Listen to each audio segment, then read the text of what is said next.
Hi friends, welcome back to my YouTube channel. My name is Jyoti और मैं यहाँ पे आज मोटिवेशनल स्पीच देना चाह रही हूँ।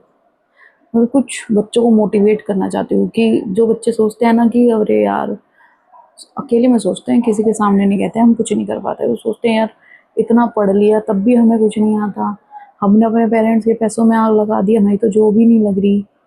और भैया लग जाती है, बाहर निकलो, थोड़ा स्ट्रगल करना पड़ता है लेकिन लग जाती है, जॉब लग जाती है। ऐसा नहीं है कि कोई हुआ है सबको पहले से सब कुछ आता है, सब सीखना पड़ता है। और कोशिश करोगे तो जॉब भी लग जाएगी। टेंशन बिल्कुल मत लो। अगर आपका एक इंटरव्यू में रिजेक्शन हो रहा है, 2 में हो रहा है, 10 में हो रहा है, 20 में हो रहा है, 21वें में आपकी जॉब लग जाएगी। आप इतने परफेक्ट हो जाओगे इंटरव्यू दे दे के कि क्वेश्चंस जो एक पूछा है जिसने वो नोट कर लो आके, दूसरा किसी ने पूछा है वो नोट कर लो आगे, तीसरे इंटरव्यू में किसी ने जो क्वेश्चन पूछे हैं वो नोट कर लो आगे। उन सब की तैयारियां करो। हर कोई ऐसा नहीं है, फ्रेशर्स से सब सिमिलर क्वेश्चन पूछते हैं, ज़्यादातर सेम ही क्वेश्चन होते हैं फ्रेशर्स के जो पूछे जाते हैं। तो वही क्वेश्चन स्टोरी टेलिंग होता है, अपने बारे में बताओ ये चीज़ें, हैबिट्स, क्या हॉबीज़ हैं तुम्हारी, जो तुम्हें मतलब तुम्हें एक्सपीरियंस तो है नहीं, वो और क्या पूछेगा, तुम्हारे बारे में ही पूछेगा जो तुमने रिज्यूमे में उसे जाके प्रेजेंट किया है।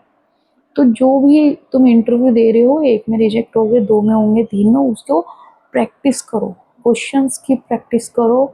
और प्रैक्टिस कर करके मेरा एक्सपीरियंस है कि मैं भी काफ़ी इंटरव्यूज़ में पहले रिजेक्ट हो जाती थी, फिर तो भाई अपना इंटरव्यू ऐसे हो गया था जैसे फिंगर्स पे रट गया हो, बस इंट्रो रट गया था। तो सिलेक्शन भी हो जाता था क्वेश्चंस वगैरह। और फिर जब तुम एक्सपीरियंसड हो जाओगे तो भैया फिर तो एक्सपीरियंस के बारे में पूछा जाएगा, वो वही पूछते हैं जो आप बताओगे, जो आपने रिज्यूमे में लिखा हुआ है, उससे अलग कुछ नहीं पूछते। तो डरना नहीं चाहिए। और अगर आपको लगता है कि अरे यार हमारी इंग्लिश अच्छी नहीं है, इंटरव्यू कैसे क्रैक करेंगे, तो तैयारी करो ना भाई, इंग्लिश की तैयारी करो। ठीक है, मैंने नहीं करी, मैं तो स्टार्टिंग में जित थोड़ा बहुत करी थी, ट्यूशन व्यूशन लगा लोगों के, तो थोड़ा चल भी लिया आगे।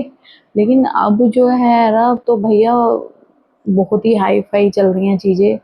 तो मैं यही सजेस्ट करूँगी सबको कि जो बच्चे अभी 12th पास करके निकले हैं या 12th के बाद सोच रहे हैं कि हमें जॉब भी करनी है आगे जाके, गवर्नमेंट में नहीं प्राइवेट, गवर्नमेंट में तो कोई इंग्लिश की ज़रूरत नहीं होती, लेकिन प्राइवेट में जाने के लिए इंग्लिश की ज़रूरत होती है।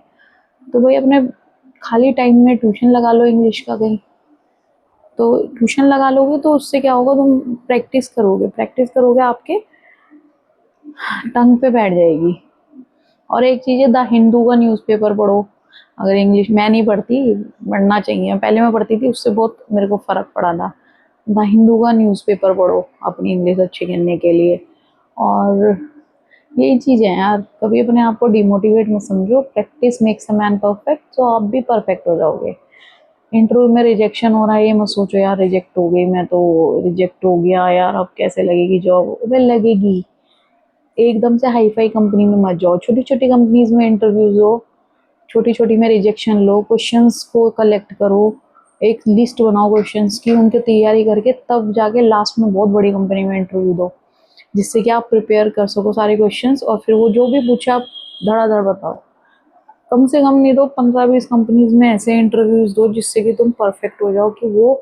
और देखो वो बहुत अच्छी बात है, जो बच्चे ऑलरेडी परफेक्ट हैं और बच्चों को ऑलरेडी इतना आता है, उनके घर में ऑलरेडी बंदे काम कर रहे हैं, बिजनेसमैन हैं और लोग ही प्रोफेशनल हैं घर के, तो वो लोग तो क्रैक कर जाते हैं। जो नहीं कर पाते, जिनकी फैमिली बैकग्राउंड नहीं होता, उन बच्चों के लिए ये चीज़ है कि भाई प्रैक्टिस करते रहो और अच्छी मतलब सक्सेस भी मिलती है।